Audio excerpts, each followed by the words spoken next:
Welcome back. We're here to preview Sunday's Premier League match at the Stadium of Light between Sunderland and Spurs. Barnes, both of these sides are still looking for their first win of the season. Spurs have drawn three in a row, last time out goalless at home to Everton. Yeah, and that's a game they really thought they should have won because they had the chances to win that game twice over. Howard was man of the match for Everton, made a string of really good saves. Mason, Chadley both denied. Kane had the best chance of the lot through on goal, and his struggle has obviously been well documented so far at club level. He's been failing to replicate last season's form.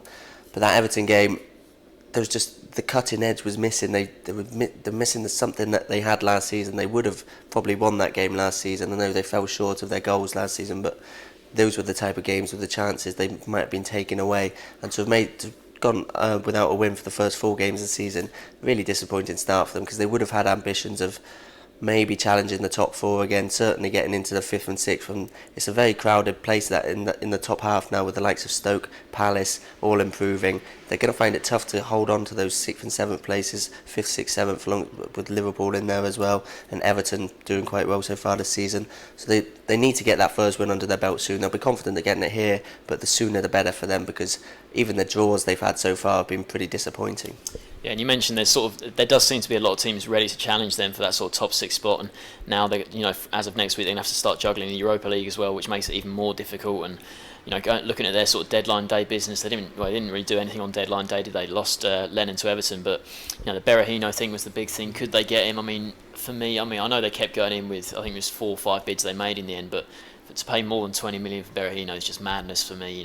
I know that an English player basically puts on 10 million onto the price tag, but for them to keep going in for him like that, they couldn't get him. I think if they had signed him, he would have been a good backup to Kane. You feel they need someone to back up Kane because, like I said, he obviously did alright for England over the international break, but he hasn't scored yet this season for Spurs. And if Berahino had come in, he would have offered a different option. They brought in Son from Bayer Leverkusen, but whether he'll probably take time to adapt to the Premier League, most players do. So I think now they haven't got Berahino, it's about Kane, firing sooner rather than later because they need to start scoring goals.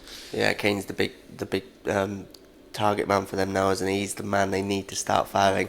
I think the spell with England should give him confidence.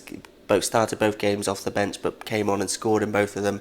The one against San Marino, okay, it is San Marino, but it was on a tricky pitch. It was a confident finish from him.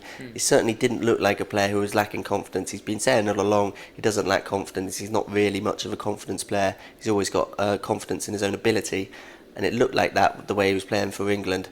Whether he can replicate that at club level, I mentioned that miss against Everton. That's one he certainly would have tucked away last season. He would have done it with his eyes closed. So whether he can replicate that England form at club level is now the big thing for him. If he can, then Tottenham will start obviously moving up the table, start getting some wins, because if he was on form in the Everton game, they would have got a victory there.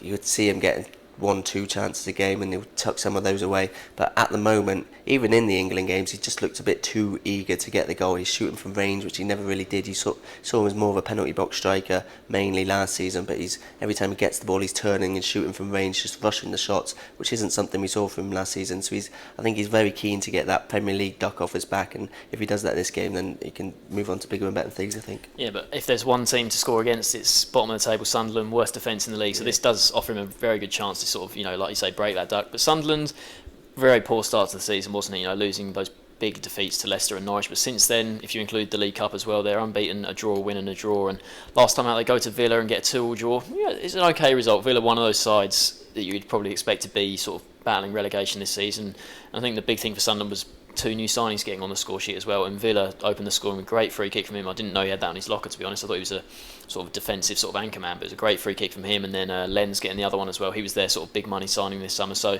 it's always, we talked about Kane wanting to get his first goal of the season, but it's even more important for new signings to sort of get their first goal, and especially an attacking player like Lenz. So that was good for them to get a draw there, but they are still sitting bottom of the table and defensive struggles as well, and you just wonder if they have got quite enough this season because the start hasn't been great.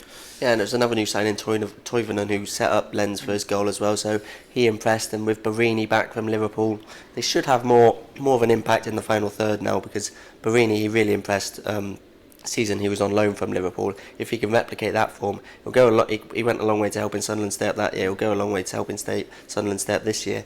As you mentioned, defensively is where they need to improve. 10 goals in the first 4 games. No one's conceded more. Yedlin they brought in. He can't play in this match against his parent club, but he might help out that. I think they looked a little bit more organised against Aston Villa. Still, obviously, conceding 2 to Villa is not very good, but they looked a bit more organised. They looked a bit more, putting more effort in. One of the goals was a penalty, which Catamo, who's been pretty poor so far this season, gave away. If he can start playing, giving his defence a bit more protection, they'll be confident of solidifying that area of the team, and then they can start to build, I think, and maybe start picking up some points. It's a big game, this one too. The sort of most out of form sides at the start of the season. Which way do you see it going?